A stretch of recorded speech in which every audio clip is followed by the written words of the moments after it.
Okay, so is this on? Is that on? Okay. All right, so here you're in for round two here. So we're going to start with a little video clip, and I am very interested in your reaction to this clip. We tried to get the subtitles on. It's not reading it for some reason, so just listen. It's in English. You'll be fine. So, okay. Most of the monks had been in monasteries since the age of about 7. They would have learnt the actual art of painting a mandala in the first instance, but to actually make sand mandala takes about 5 years to train, because it's a very precise art, tapping the sand out of these copper funnels into these intricate geometric designs.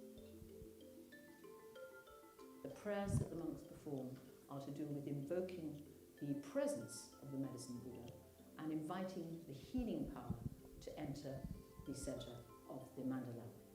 And then throughout, when they're actually performing, creating the mandala, they are meditating on that same thought. And for those people who are watching, every grain of sand will give one a blessing. This form of Buddhism is about developing your mind's potential, a way of transforming the mind. So the person who is using this in meditation would imagine themselves as the medicine Buddha in the center, and they would try and break down the barriers of their normal deluded life into the pure enlightened mind of Buddha. A very important Buddhist belief is the impermanence. They don't believe that death is the end. It's just a passing phase. It's our essence that carries on, but also that you shouldn't be attached to anything. So the idea of the destruction of the sand mandala is really putting it to bed, if you like. We return to the elements, so too is the sand mandala return to the elements.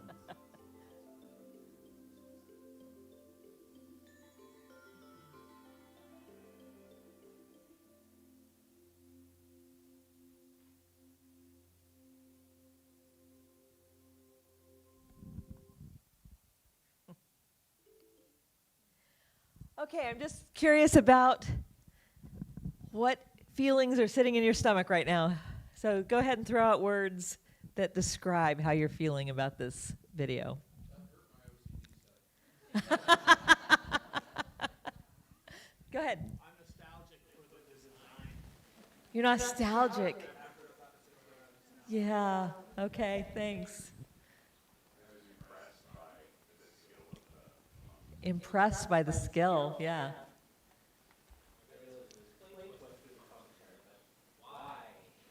Yeah, why? After you've gone to all that work, why? Yeah. Made you sad, I know. It hurt. Did you hear that there was like an audible gasp when they went,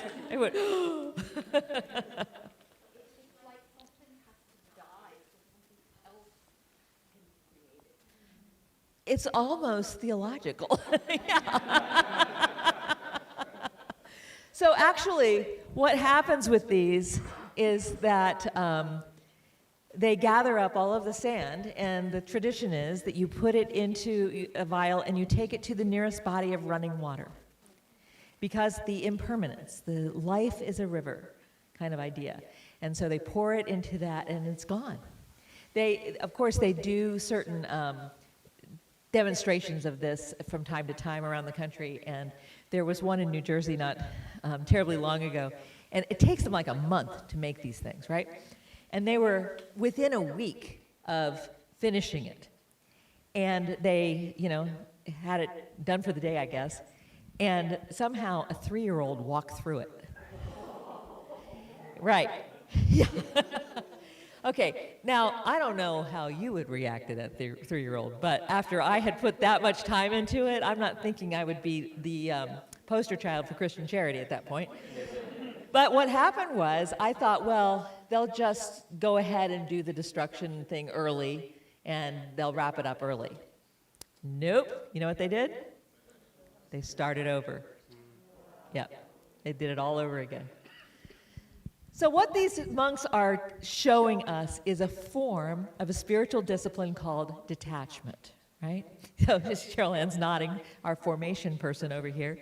We're not talking about psychological detachment, right? We're talking about the kind of detachment that's an ancient spiritual practice that just means you let go of the things that distract you from God.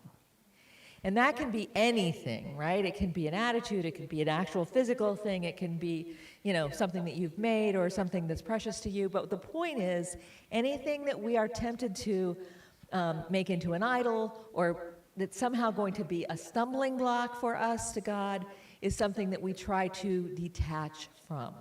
And there are all sorts of practices throughout Christian tradition that are based on that. I'm going to suggest tonight that we are pretty bad at detachment.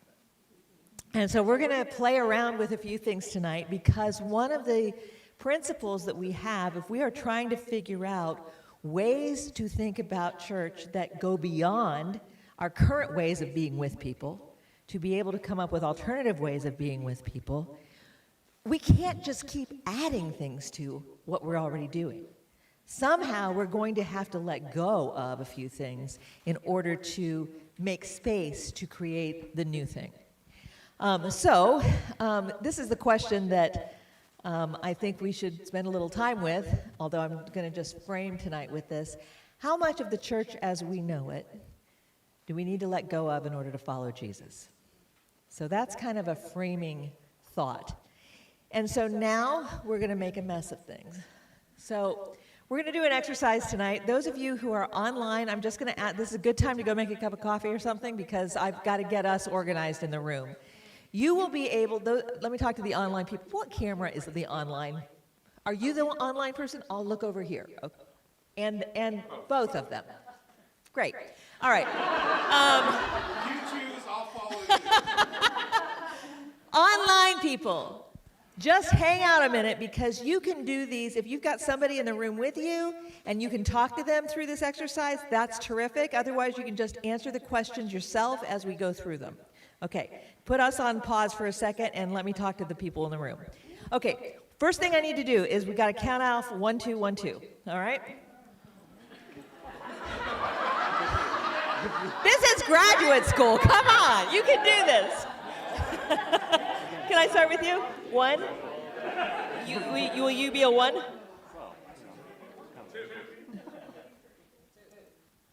No, you're helping me with cowbell. You're 1.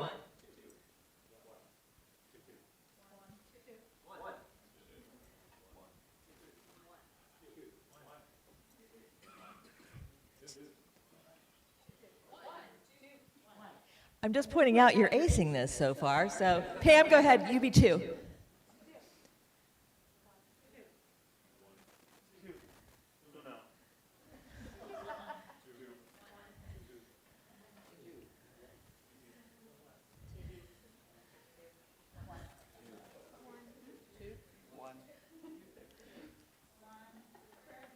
Two. Okay. Roxy, are you playing? Okay, so what number are you?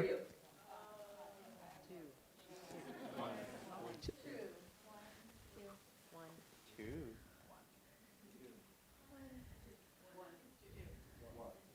Oxy, are you playing? Okay. All right, so all of the ones, do you want to play? Or are you taking pictures? Okay. All of the ones, now this is going to get messy because we have this little thing happening in the back, and you're just going to have to step around them because we can't help them, okay? All of the ones make a circle around this section here, okay? 2s, hang on, your turn's coming. You want to come on up?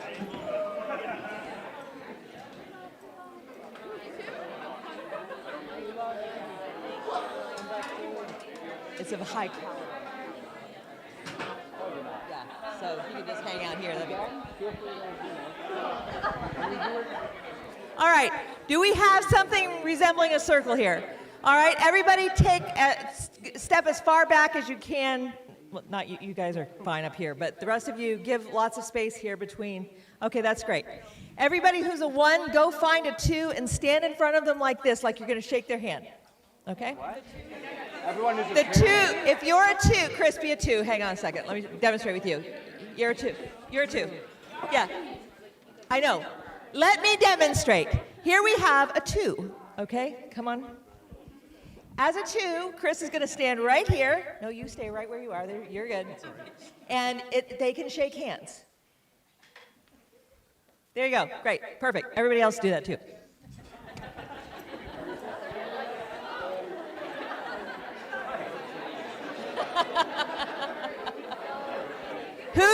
If you are a 1 who needs a 2, raise your hand. Everybody needs a partner. If we have an odd number, I may have to draft you into this. Does everyone have a partner? Does everyone okay, you are still without a partner? Okay. Hang on just a second, let me make sure. Everybody has a partner, right? Okay, I'm going to put you in here if that's okay.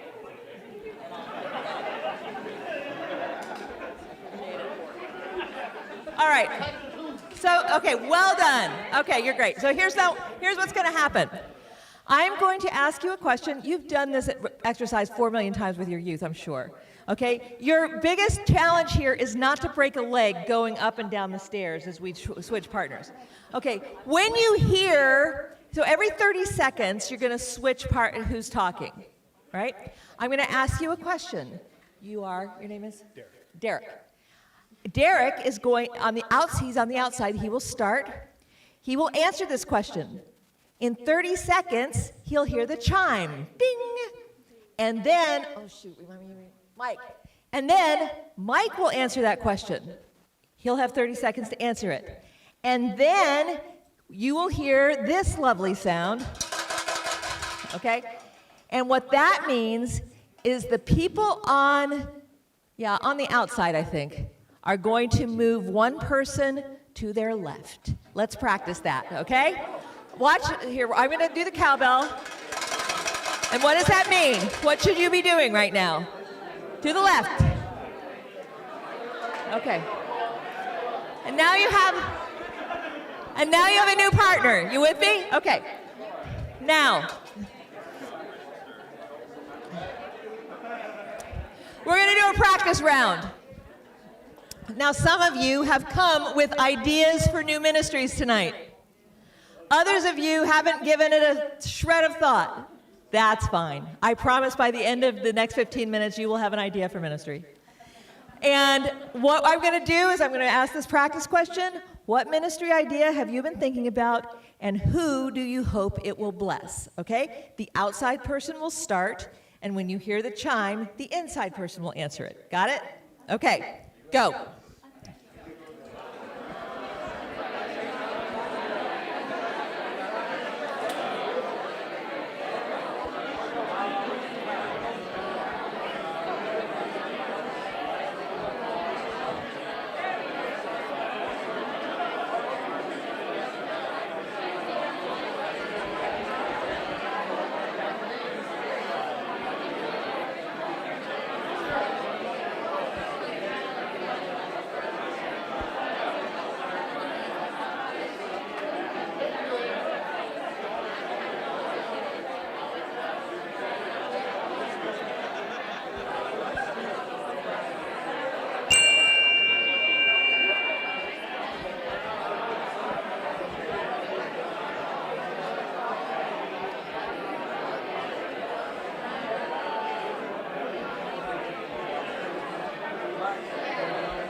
You move to the left, outside circle, go. All right. All right, now here's the catch. When you switch partners, you also have to be quiet or you won't hear the next question. Got it? Good luck with that. All right. The next question is, why do you care about this idea so much? Outside person, go. Yeah, you tell them what your idea is, of course, yeah.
Okay, move along.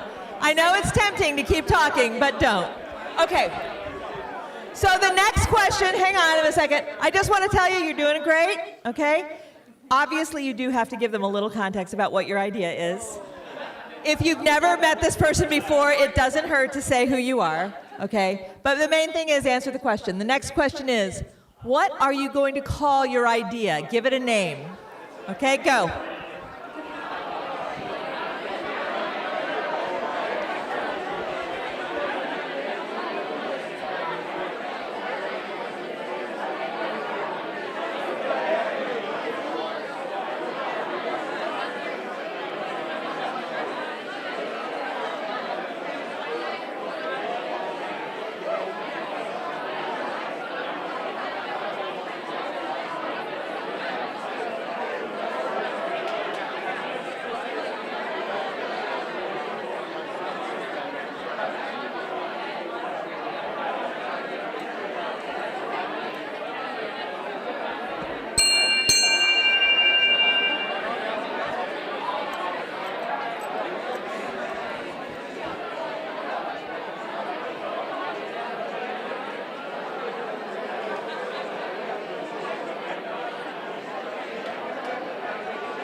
Move on down. All right. The next question is, why should the church do this instead of maybe 4-H or the municipal council? Why should the church do this? Go.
You know what to do. Move on down. Move on down. The next question is, whoa, our first casualty, yep. The next question is, what scripture passage do you want this idea to embody?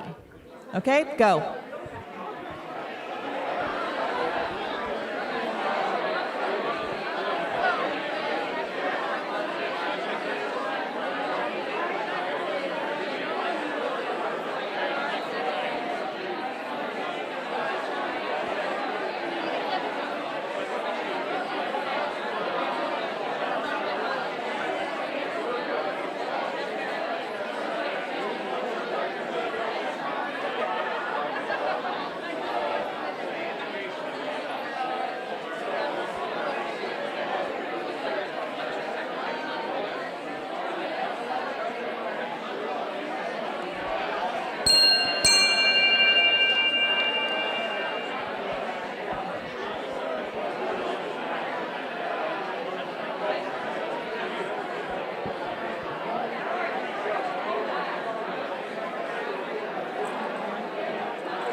next question is, what is the main activity? What is the main activity or the main program or offering that you're going to offer? Okay, go. What are people going to do, in other words?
Move on down.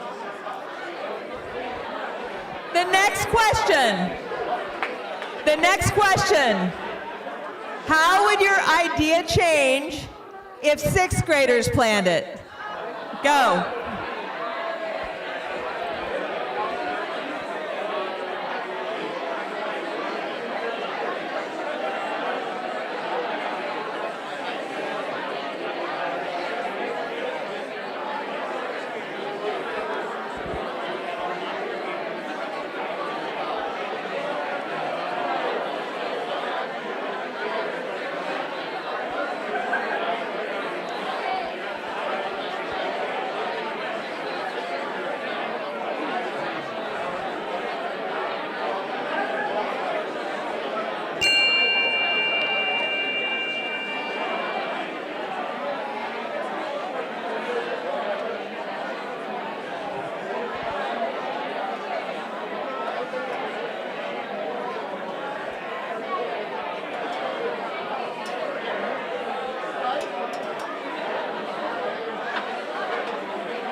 Move on down. All right, so the next question, before I get to the next question, you are a little more than halfway through, so from here on out, the inside person will go first, okay? Oh, I know. All right, so this is everyone's favorite question. How will you generate revenue? And here's the catch, there's a catch. You can't say, it'll be in the church budget. And you can't say, I'm gonna get a grant, okay? Figure out something else. Go.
ahead and move on down.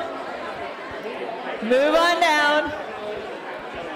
All right, the next question is, I don't know what's going on down here. Just be a threesome if you don't have a partner. Yeah.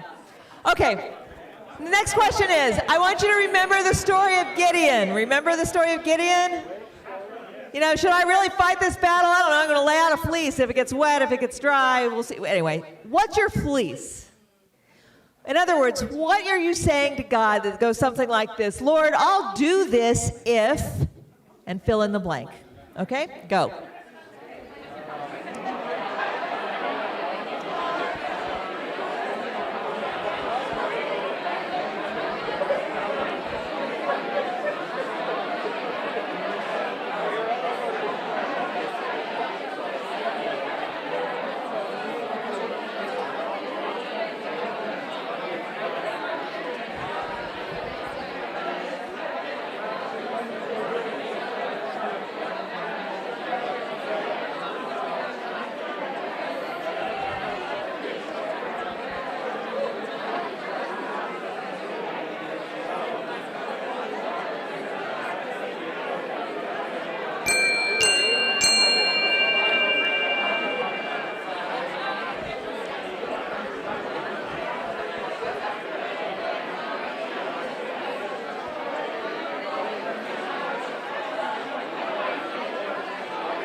Move on down.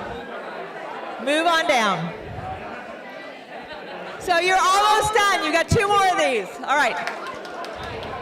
The next one is, it is 10 years from now.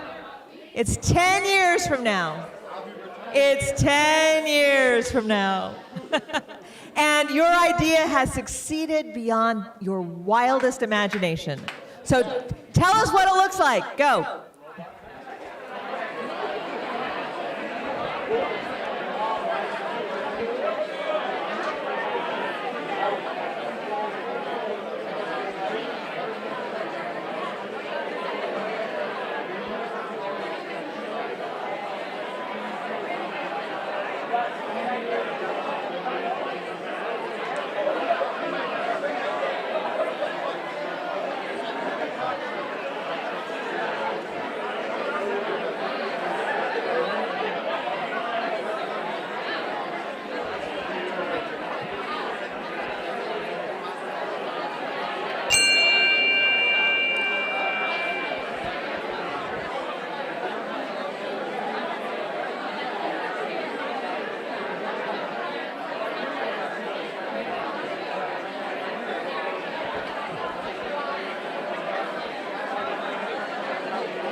Your last partner.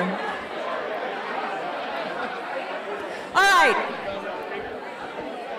The last question is, what is your next step? And I don't mean next month. I mean, what is your next step next week when you get home? Okay? Next week, go.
wild round of applause and have a seat.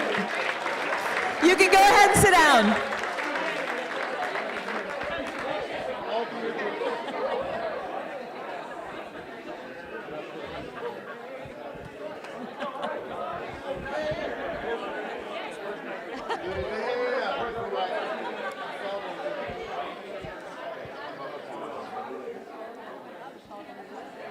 All right, you definitely get the award for good sports, for sure.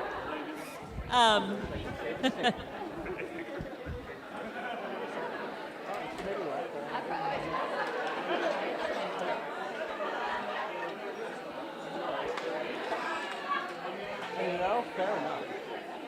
All right, you can take a deep breath. This is the hardest you're going to have to work all week, for sure. Woo! All right. Anyone want to just sort of get anything off your chest at this point about that exercise? You're a meanie. It was loud. I hope it was fun, yeah. This is where introverts hate me, I understand. Yeah, anyway. It doesn't fix it. Go ahead, Stephanie. Yeah, okay, that's a good segue then. Let's talk about that for a second. When you went around the circle, was there anybody who inspired you? Okay, go ahead and out them a little bit. What inspired you? I think we have to do that. I think I talked to a Mike who wanted to start a laundromat. Was that a Mike? That was so cool. I thought that was like the craziest thing. And, you know, as someone who has used laundromats, wow, I would love it if that was a ministry. You sit there for like 3 hours. I think that's amazing. That's so cool. I never heard about that before. Okay. Who else had somebody that inspired them? I would love to hear Anna tell everyone about her idea. Can you summarize it?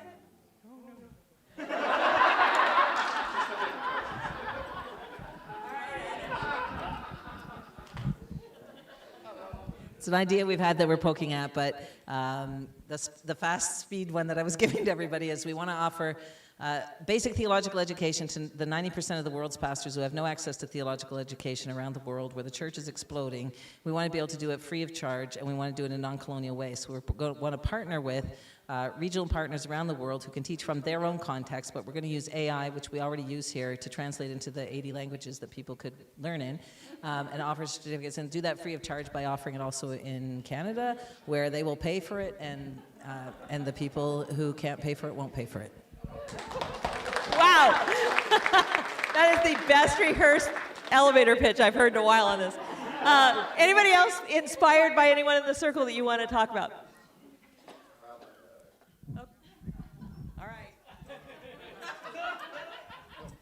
I was giving my critique of Dr. Anna. Okay. All right. Okay, so here's the next question I want to know.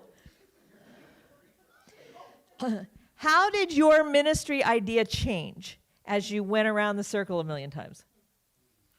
How did it change? It expanded, yeah. Got more exciting? Okay. More concrete? More realistic? It got validated. Yeah. The grade 6 question. I wish you could see your faces when I asked that question. It was like,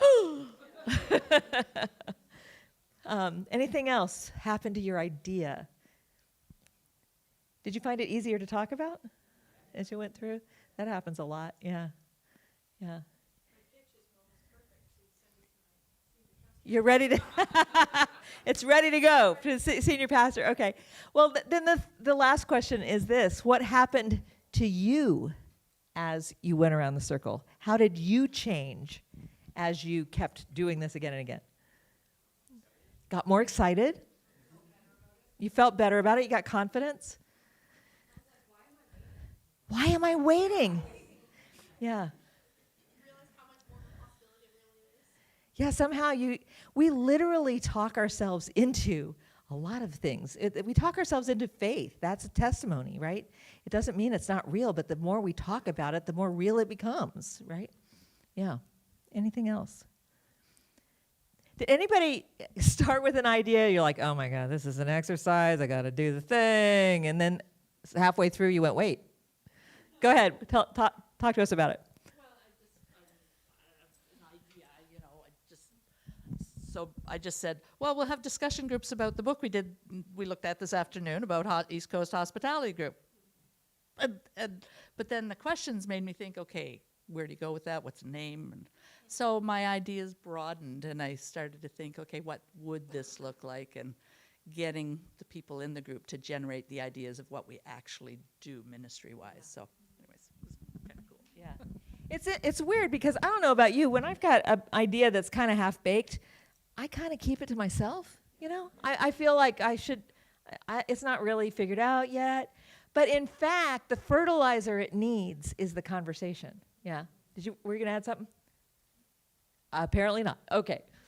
So anything else happened to you as you were going around the circle? I got a horse. You got a horse? Yeah, okay, thank you. Helpful, for sure. Yeah. Okay, so for these sorts of ideas to take root, right, you are going to have to let go of something else. This is not something that you can just layer on top of what you're already doing. In part, maybe it'll fit really well with the ministry you're already doing, but you only have so many hours in the day, right? And so you've got to figure out, all right, what is God calling me to hang on to? And what is God calling me to let go of? Not because, maybe it's not something you're going to quit doing, but maybe it's time for someone else, or you pass it on to the next person, or it takes a new shape. I mean, there are lots of different possibilities with that. The catch is we don't want to only implement like new ministry after new ministry after new ministry, because the activities of these ministries is not what transforms people, right? We have to somehow attend to the sacred experience that will happen as a result of these various ministries. And one of the things that we know is that with young adults, sacred experience is actually really important to them. It's not enough that they just have a laundromat. That laundromat, either explicitly or implicitly, has to feed into something that we're going to call sacred experience, and I'll define that in a second, that is part of their experience of God and the church. Now, this may not, I'm not saying that this is going to be a very churchified thing, right? Because it may not look anything like what happens in a church on a Sunday morning, or what happens in a prayer meeting or a Bible study. But sacred experience matters, and we've got to figure out a way to make room for that, or we're just adding to more and more activities in the world, okay? Couple of, I'm just pounding you with statistics, but why not? We know that if we ask young adults what's happened to their faith since COVID, not quite half of them look around the world and they say, well, things are falling apart. About 40% are less religious now than they were before COVID. And we also know that young adults will tell us that religion helps them with resilience, and it helps them navigate what businesses call VUCA. That means an environment that's volatile, uncertain, complex, and ambiguous. So the bottom line is, if you are in a very uncertain situation, to have something like a faith helps you navigate that quite a bit. In addition, the nature of young adult faith there are certain accents it kind of has at this point. The meaning making takes center stage. That becomes really important right now. The traditional pathways that we used to deliver religious life tend to be breaking down. We talked about the deprofessionalized leadership yesterday. And virtual connections can be super helpful. And this is where we get to, where's Waldo? Okay.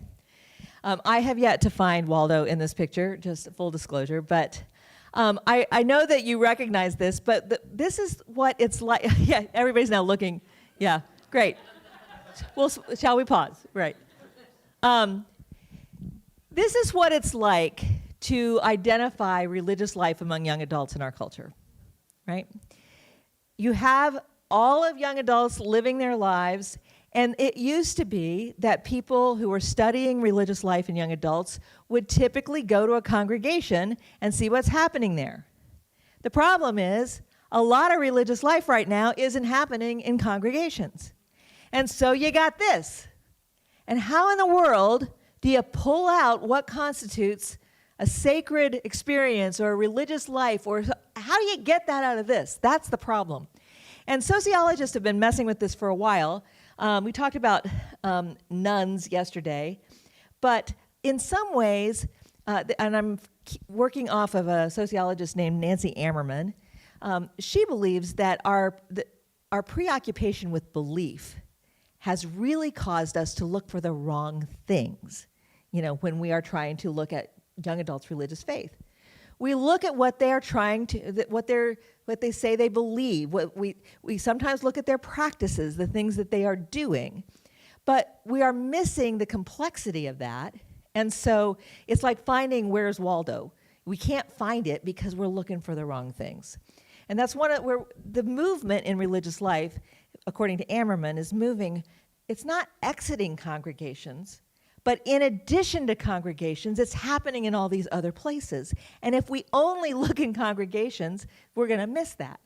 And this is why the examples we gave yesterday of like CrossFit and Soul Cycle and those kind of things, they feel religious-ish because what they're doing is kind of keying off of religious practices. So Ammerman calls this lived faith. And she basically is critiquing sociology of religion for not taking that into account. And so she's been the person who's done a lot of the work on how to study this. And she believes that when faith interacts with daily life, right, it does so in ways that are a lot more porous than we thought. There's a lot more that constitutes religious activity happening outside of congregations than we have really paid attention to. And so just because young adults aren't in churches doesn't mean they're not necessarily doing religious things. And she believes that young adulthood is shot through with religious meaning, even though we don't necessarily call it that.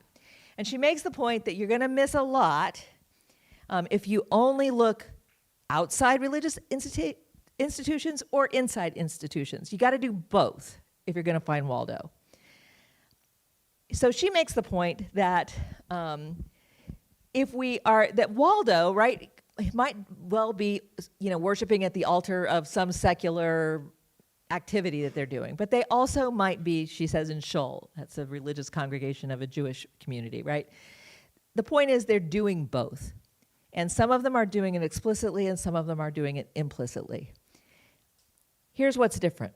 Young adults who are serious about their faith are not, by and large, trying to become leaders of congregations. We typically think that if you're really serious about your faith, well, the next thing you should do is, become a youth leader or become a pastor or go to seminary, right? That's what we do with kids that demonstrate a lot of religious faith. That is not the path most young adults who exhibit religious faith are taking right now. They want to exercise their faith, but they do it in communities that may or may not be religious. So back in 2016, sociologists, they thought of lived religion as an extension of what happens in congregations. Here's what's different. Young adults view lived religion as the centerpiece of their faith. And their congregational life is like the extension of that. You see what I'm saying? It's kind of just flipped where the emphasis is on the teeter-totter. And so what we're looking at now is that the changing of that traditional relationship we talked about yesterday of belief, behave, and belonging. And young adults in some ways have it right, that the centerpiece of faith is going to be how you live it out in the world, and the congregation is what fuels that, but is not the centerpiece of it. Now, this is going to be hard for us to get our heads around because we're so unused to this. We've been looking for Waldo in the same ways for quite a while. And part of that is because we too have been preoccupied with belief. I'll come back to that in a second. I'm going to layer another piece on top of that, and that is some research that we have been doing at Princeton with young adults. We too have found that young adults have religious meaning in places that are outside of congregations. I understand that you can't see the print maybe that's in these little things, so that they're listed here, these different circles, right? So the motivations of young adulthood are there in the center. And then these various, we call them domains, and that's not a great word for it. We don't know exactly what else to call them, but they tend to be arenas of activity that provide meaning, purpose, and belonging, and often a sense of a sacred experience. It may not be any, it's often unrelated to religion, but young adults will experience it as something super important and super special, and so this becomes a very important formative community for them. Now, I want you to think as we go through this about your own community. We're going to come back to this piece in a second. But as I'm talking, you can be thinking about in your own community, where do you think young adults are finding religious meaning outside of faith communities? It's not, they may not even call it religious meaning, but you would recognize it as that. So we'll come back to that.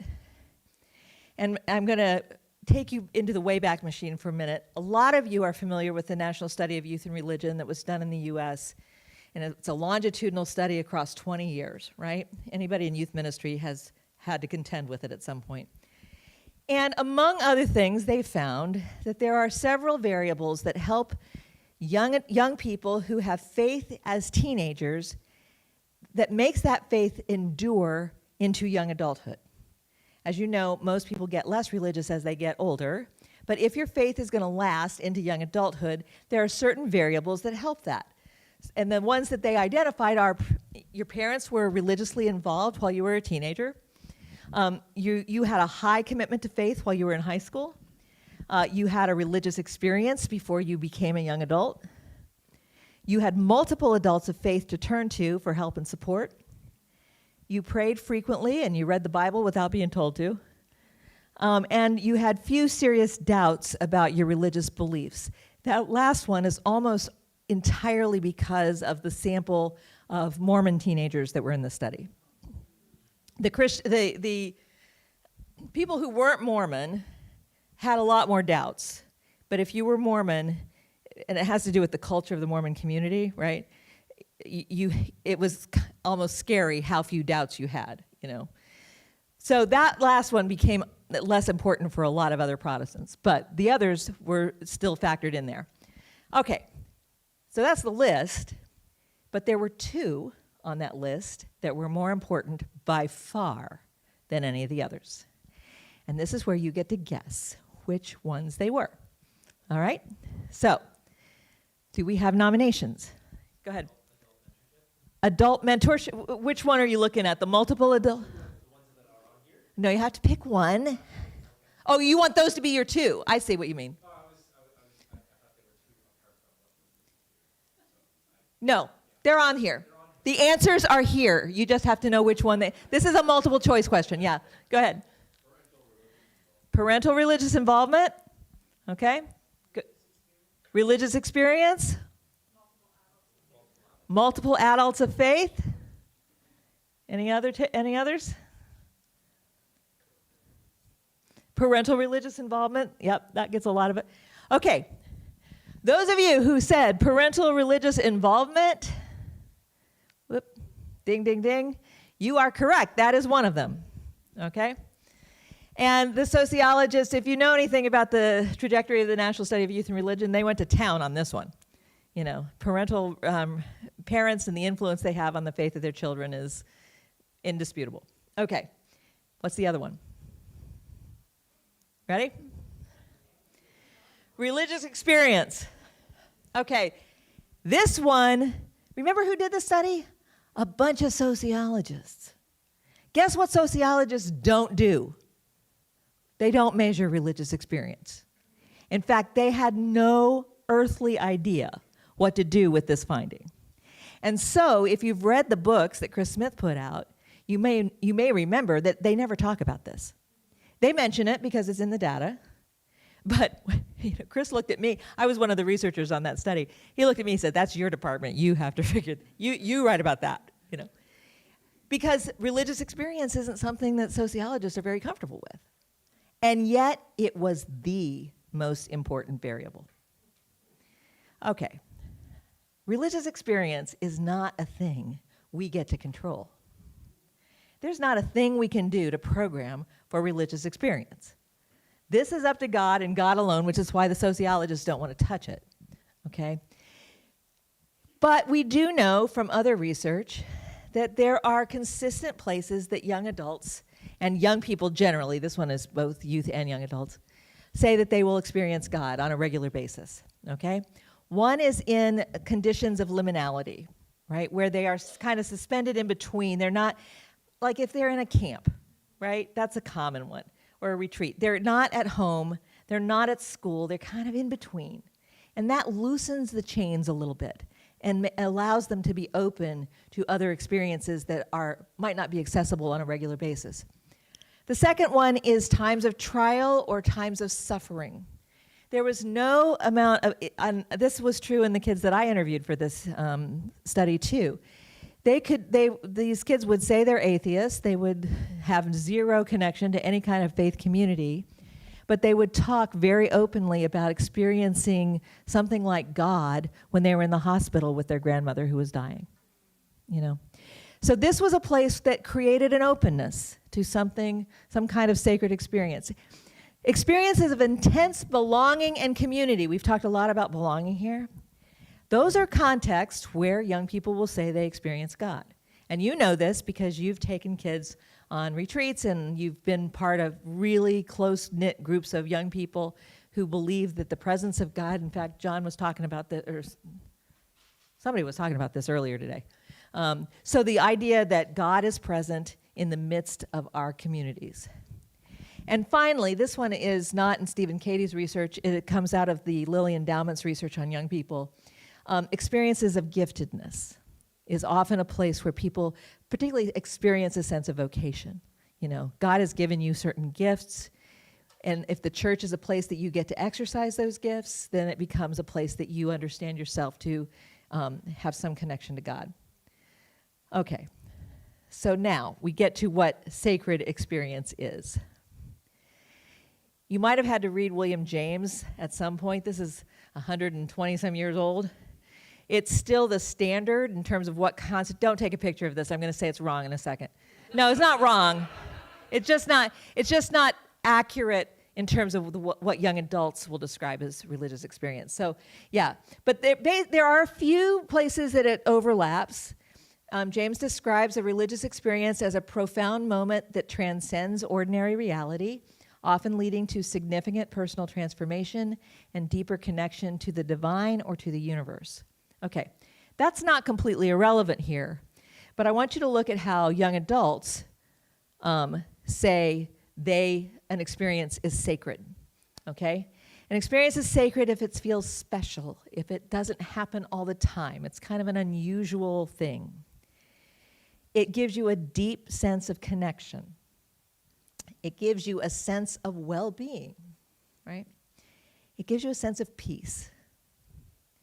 And it gives you a sense of direction and purpose. Now, one of those things or all of those things may be present. But these are the words the young people in the Springtide research used consistently to describe sacred experience.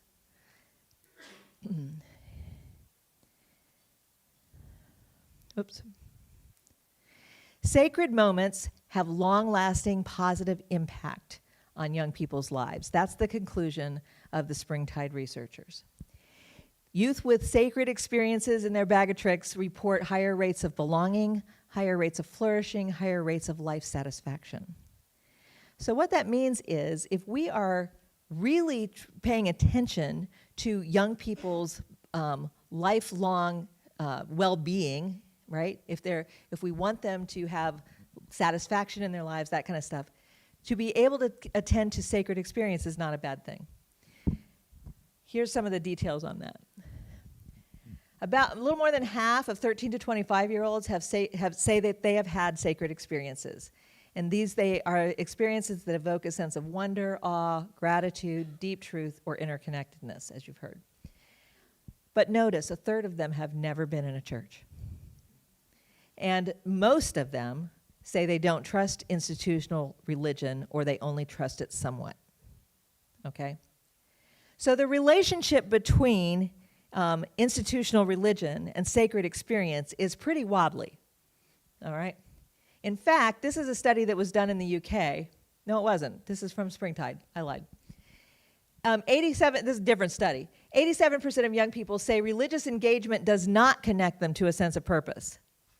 Most are not engaged in religious communities, and they do say they find they do find a sense of purpose in other domains, right? Those domains that we looked at. We're going to come back to those. Sacred experience is most frequently experienced in my family, in nature, or in worship.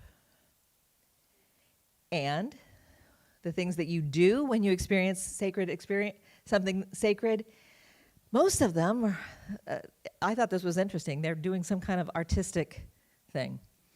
They're being in nature. They're reading. They're praying. I wasn't sure what to do with that, given the deep sense of belonging and connectedness that's part of that. These tend to be pretty individual. So that doesn't quite add up for me, but that's what the data says. All right, so now we're back to these domains. And what I want you to do is I want you to think about the young adults that you know, and I'm going to put some questions up here on the screen. Then I'll come back to this slide, or you can take a picture and you can look at it on your phone. Okay? Here are the questions that you're going to talk about for a minute. What domains seem to evoke sacred experience for young people that you know? Okay? What is the story of salvation this domain tells? Each domain has a different story of salvation, right? Sometimes people go, well, why isn't spirituality one of the domains? And the reason for that is spirituality is a lens through which you see all of reality. It's not just one segment of your experience, right? So it's more of a way of seeing these things. But if you are going to look at what constitutes a salvation story, you can look at like education and learning. You know, you will be saved if you graduate from college. You know, I'm making these simple, but right? For embodiment and fitness and sport, you will be saved if you're an excellent athlete. You know, you will be saved if you can use technology in creative ways. So there are all various ways of talking about what saves you in these. The story of spirituality salvation is a bigger kind of salvation. So that's not one of these. Okay, I want you to take a second with one or two people beside you and just play around. When we're working with churches on these domains, what we do with them, and I'll tell you this because it might be an exercise you want to do in your congregation, we roll out a piece of butcher paper on a table, and we have people draw a map of their community. It's always, you know, looks like a kindergartner drew it. And then what we do is we have them map, okay, where are young adults in your community, right? And what they're doing is they're mapping these various domains, all right? We're not going to do that, but take a second and think about your community. Where are young adults finding sacred meaning in your community? What's the salvation story that they're getting there? How do they cultivate sacred sensibilities there? And here's one. How involved is your church in any of these domains? Okay, play with that. We're going to take about 10 minutes, and then we'll come up for questions. Yeah.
If only I were very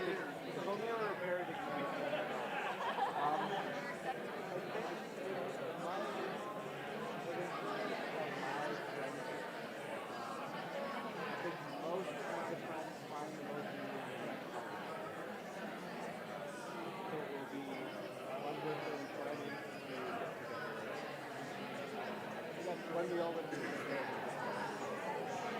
most recent thing was we didn't do any activity. But the meeting is actually just yeah. So like there is no third relationship. It's just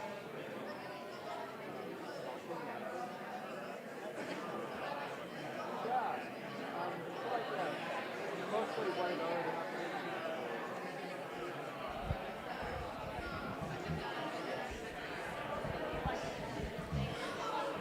All right, I'm going to ask, you've got 5 more minutes, but I'm going to drop one other question in here for you to consider.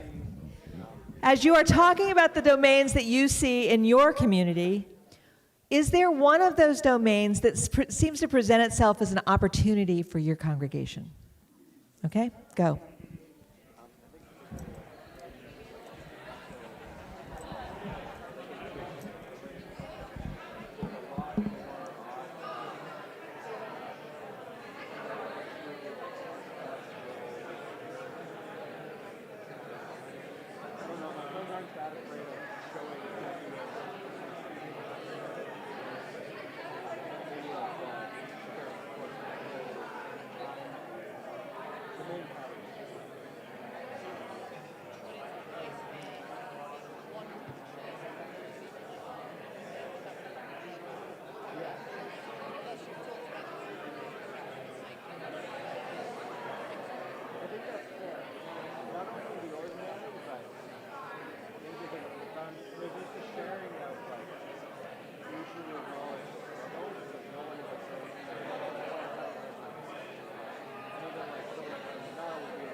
Two more minutes.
All right, I'm going to bring us back together for a second.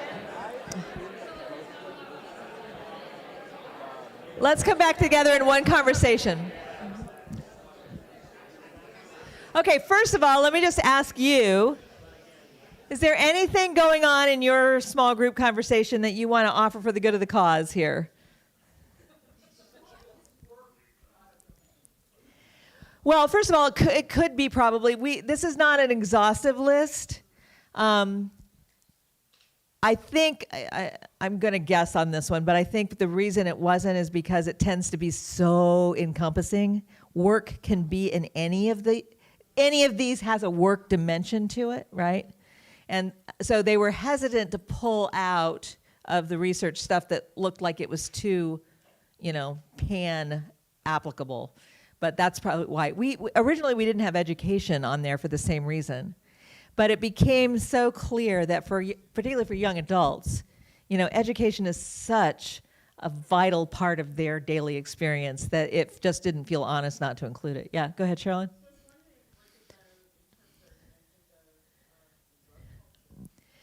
Yes. And, well, it is on there, but it's under exploration. Adventure makes it sound super positive, right? But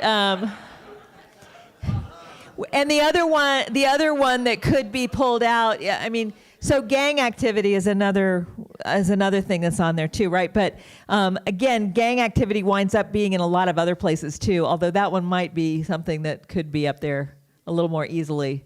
It winds up being a form of belonging, and so gang activity has a lot of. It's interesting, right? If you want to study belonging, the two places that you want to go for analogs are gangs and sororities and fraternities. Those two, there is a lot of data on both of those things. And it's a little scary, the resonance that it has with a lot of things that go on in churches. So we just got to be clear that any of these, there's no human activity that couldn't take a demonic turn with the right conditions, right?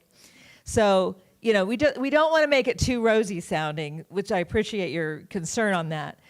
The drug culture in particular is included in the exploration one. These are not perfect. They're not empirically tested. They have come out of the focus groups and stuff that we have done with young adults, right? But what they need for them to be something that I'm willing to put in a journal, they have to get tested in 1,000 different ways. And they haven't gone through that yet. What they are guidelines for congregations. And what we're trying to help people do is to say, listen, we think that there are no, you go to a lot of congregations, they're like, there are no young adults. And it's funny, one of the questions that we ask in our research and our surveys was, what image do you have of young adults? And this image came up again and again in various forms. They're an exotic bird that we don't want to scare away. We only see them every so often,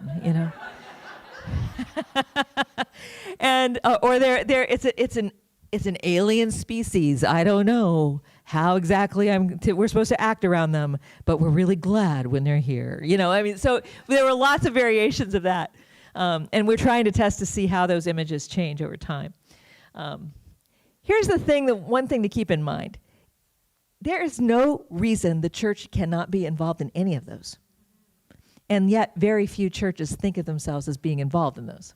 Now, there are some that do, and that define themselves. And many of those kind of strange ways of being with people, that we talked about yesterday, they represent, basically all they are ways to get access to these various domains, right? We're just trying to find a new way to be with people in spaces other than our own. The catch is, they all have a salvation story, and none of them will see you through shipwreck. You'll go so far. The community garden is a life-giving experience, but it won't see you through the bottom falling out of your world. The only thing that does that is resurrection. And that's a different salvation story. So it matters which salvation story we attach meaning to, right? But that doesn't mean that these are all completely invalid. It just means it's a different story or a different chapter of a story. And we have a part in that story too. And part of what we offer is a way through shipwreck. And so it matters that churches get involved in these domains. And we don't just go to the domain and say, come to us, come to us. Jesus didn't invite people to come to church. Jesus said, come with me. Come with me. We're going to end there for right now. I think I'm supposed to turn the mic over to Dan. That's who. All right.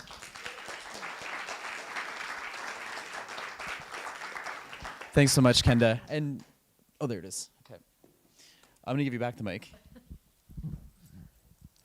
And we'll continue to keep Kenda on the floor here.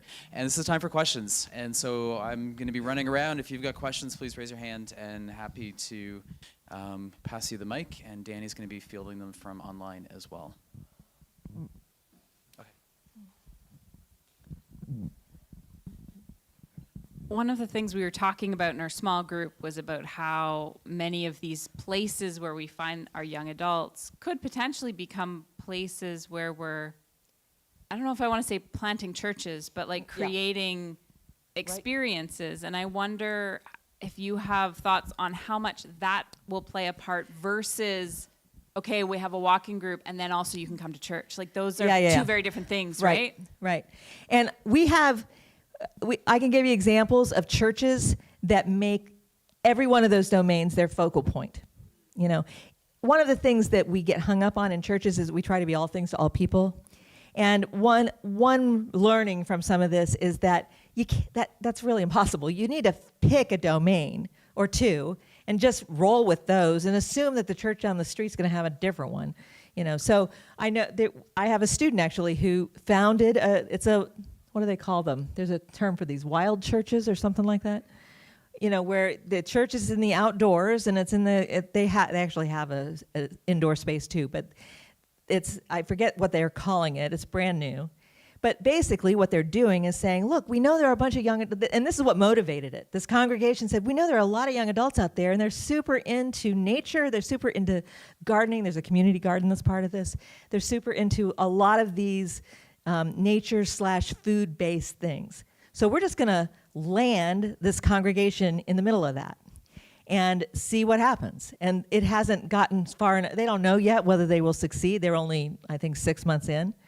But they're intentionally focusing on that domain as a way to, because their hunch is these young adults already find some sacred meaning in this activity.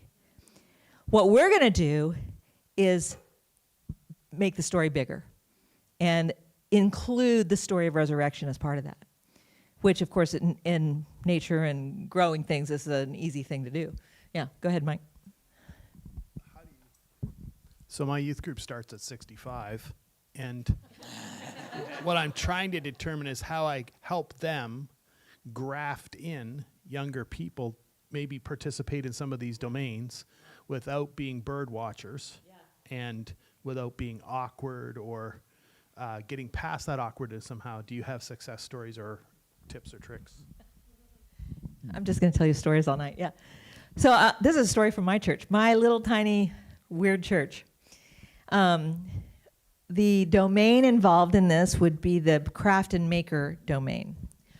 So my church is made up of two groups of people, octogenarians, and there's like only 12 total, right? So it's not a huge span here, but octogenarians and college students, seminary students. So one of the octogenarians had a wood shop in his shed, and I don't know what provoked him to do this.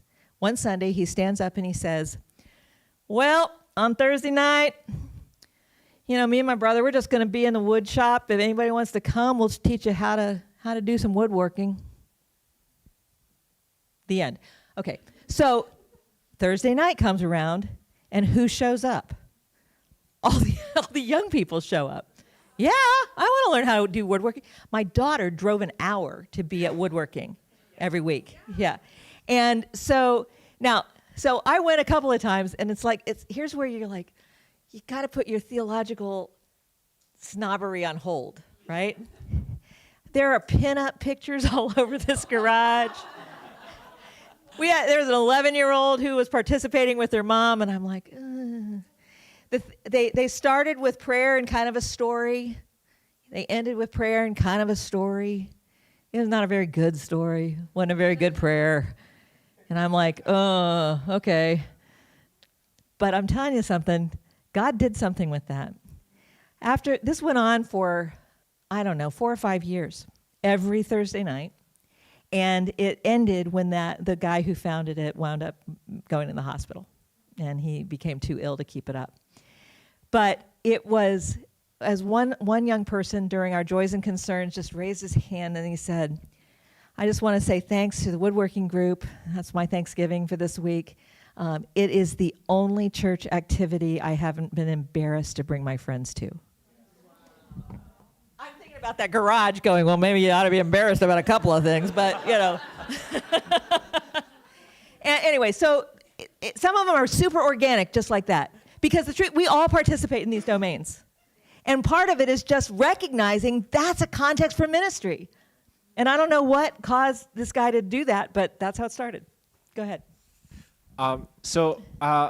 There's a lot of domains here, and I can understand how a church might look at this and see, might get a little overwhelmed. But I'm wondering if any of us as church leaders would need to look at some of these and say, is there anything that we sort of need to unify in or plant ourselves in because of who we are in Jesus? So I'm taking a look at justice and activism, for example.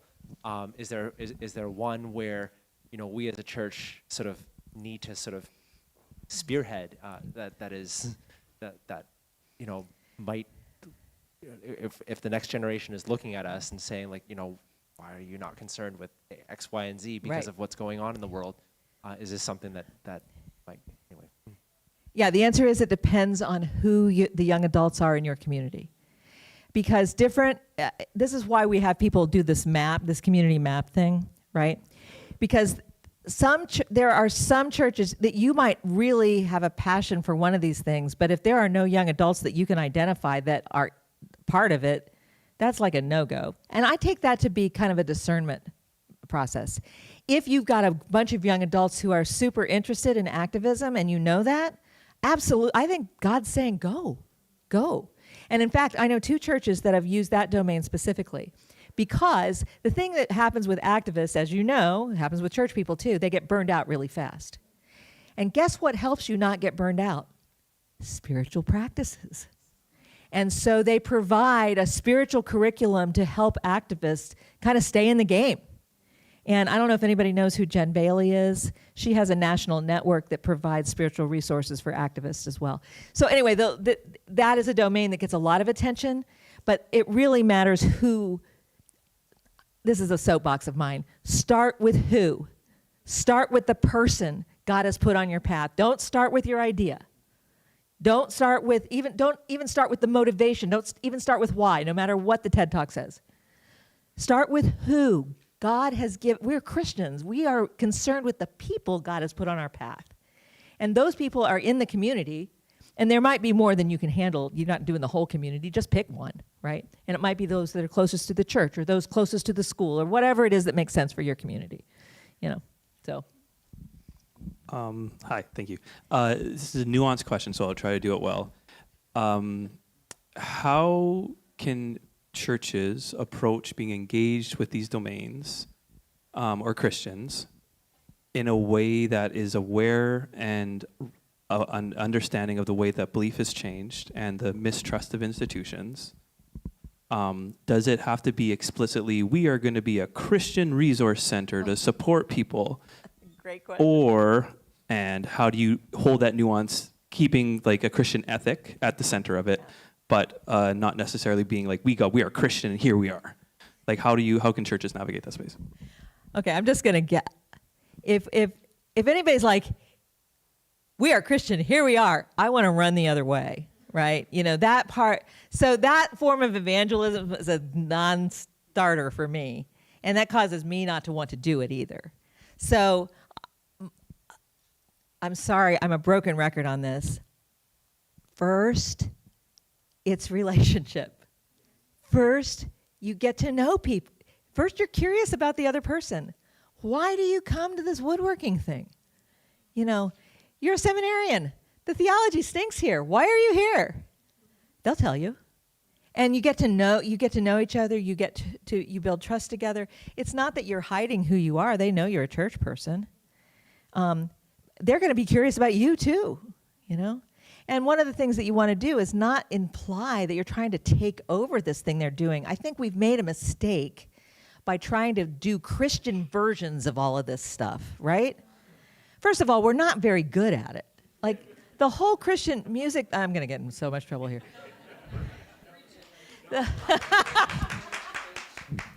I mean, I like a lot of Christian music.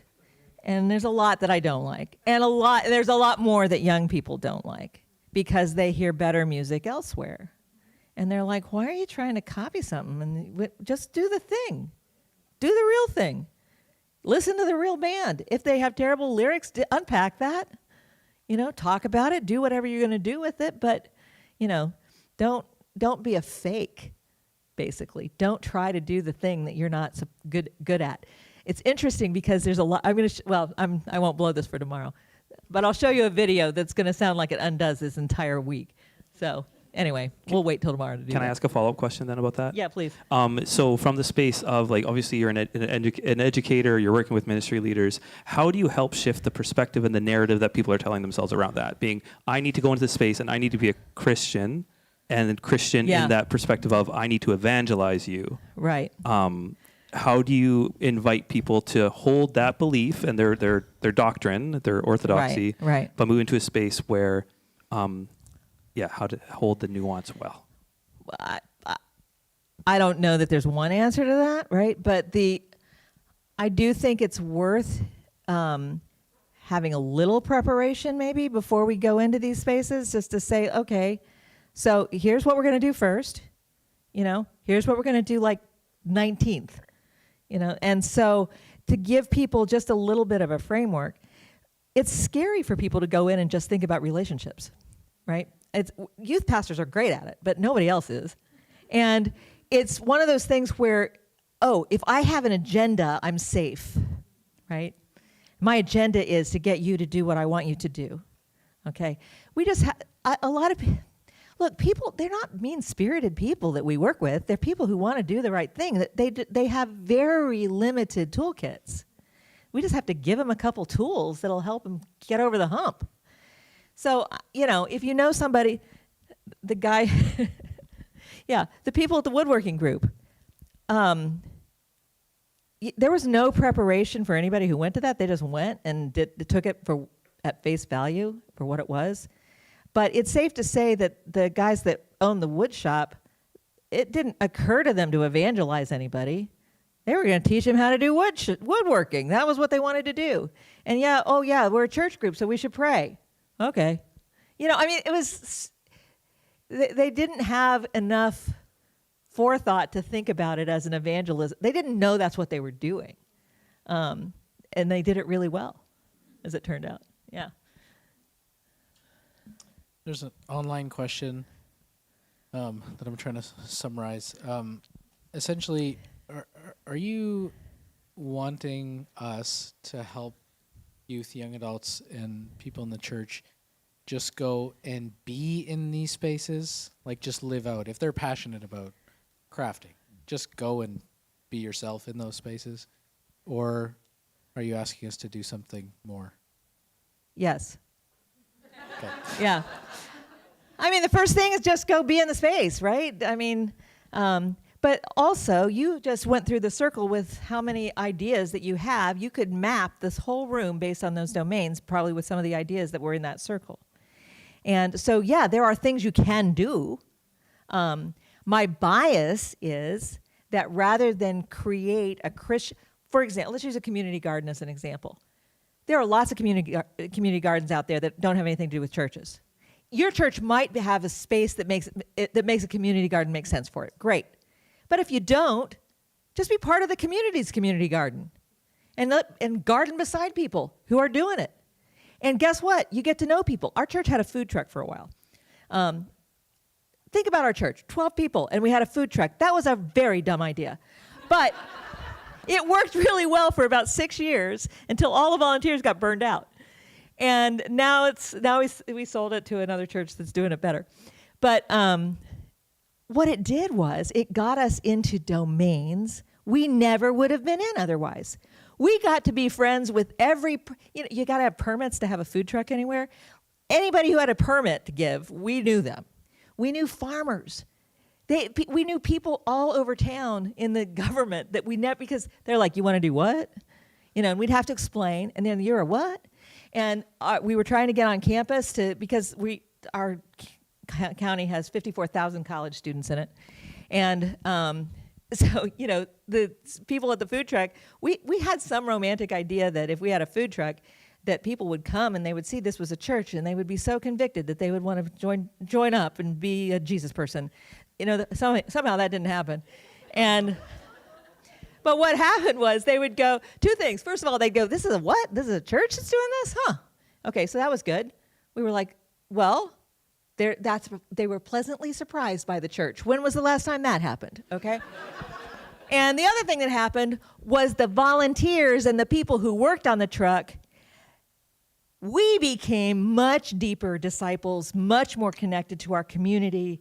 We became better Christians because of this truck. God's a sneaky evangelist. We were the ones that got evangelized on that. So, but you learn all these crazy things just by getting out there and doing it. And anyway, I have completely lost the thread of where that started. But so another question, and I want to tap into the fact that you've talked to so many different youth pastors and young adult spaces, and I just wonder, does each church have a bit of a DNA? Like this church kind of, it's like two of these circles, or does each church just one? Like, do we need to be thinking we got to get into all these places? Oh gosh, no, or do we, no. No, I mean, it's each church. I think. Don't you think churches all have DNAs for sure? But they also have context. I mean, we were okay. So to use the example I just said, we have 54,000 college students in our county around Princeton, and they're not all Princeton students. And so education was going to be a domain, whether we wanted it to be or not, because we were immersed in it, And so we had to get to know the educational, we had to learn what allowed you to be on campus and what didn't, that kind of stuff, right? So we focused on that and on food. And the reason on food was because we had a truck we could turn into a food truck. Be clear, we knew nothing about food trucks when we started this. And so, that may or may not have been the wisest way to go, but we just drilled down on those two. And I think your context tells you a lot about what your domain is going to be. Every community has several of these going on, right, at any given time, and they probably have all of them in some ways. But we've had two groups of churches that have been to Princeton for training on this that are focusing on the gaming domain. And the idea that it allows the church to reach people who are, frankly, not being reached by very many people. And so it has been a very active space for a bunch of churches, which is kind of interesting. I didn't know that when we started this. And they could have picked a bunch of others, but because of who they wanted to reach, who they wanted to make sure they were coming alongside, they were going to be with, that's what caused them to choose that domain. We have time for one more question.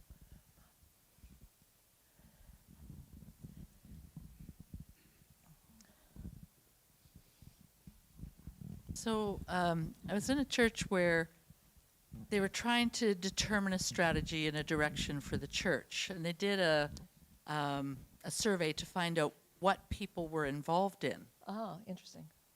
And it turned out that practically everybody in the church was volunteering in something, whether it was Red Cross or student ministry or whatever. And it was like, okay, so everybody, it's, the salt is all over the community. So should we try to create a program that we as a church are doing, or should we bless these people in what they're doing and support them and encourage? And it was like it over a period of time. So I guess my question is, do we always need to be intentionally strategizing that as a church we're going to do this, or is part of the strategy okay to be, let people shake the salt all over and support them in that. Like, Well, I love that, the shake the salt all over. It sounds to me like the mission of the church is to support people who shake the salt, you know? And I mean, if that's the, first of all, this is like a theory. This isn't real life. Real life trumps theories. This is going to be, as soon as you put this into action, it's going to make all of the boundaries fuzzy. But, you know, I do think that you have to have a mission. That's tough for churches to come up with that. Sometimes domains help with that. Sometimes, what really needs to determine your mission isn't the domain. It's who. Who has God put on my path? Who am I encountering? You know, and what am I supposed to do with that? You know, God calls us to meet the sweaty humanity that's right in front of us, no matter who it is, and so that's a good place to start. I mean, the fact that but it is also true that churches have resources that volunteers need. It's a little like the activism example where volunteers get burned out, right? So what does a community do that's got a lot of volunteers that could support the volunteer community? You've already got that kind of established as part of your DNA, as Danny put it, and that puts you already kind of ahead of the game. But rather than just leave people to their own devices, you know, it would be very interesting for a church to kind of brand itself as we're the people. If you've got a volunteer need, we're the people to come to. We're the people who can help you support them, who can help you recruit them. We can teach you what we've learned, that kind of stuff. You know, there's a lot of promise in that. All right, thank you so much, Kenda. Let's give her a round of applause.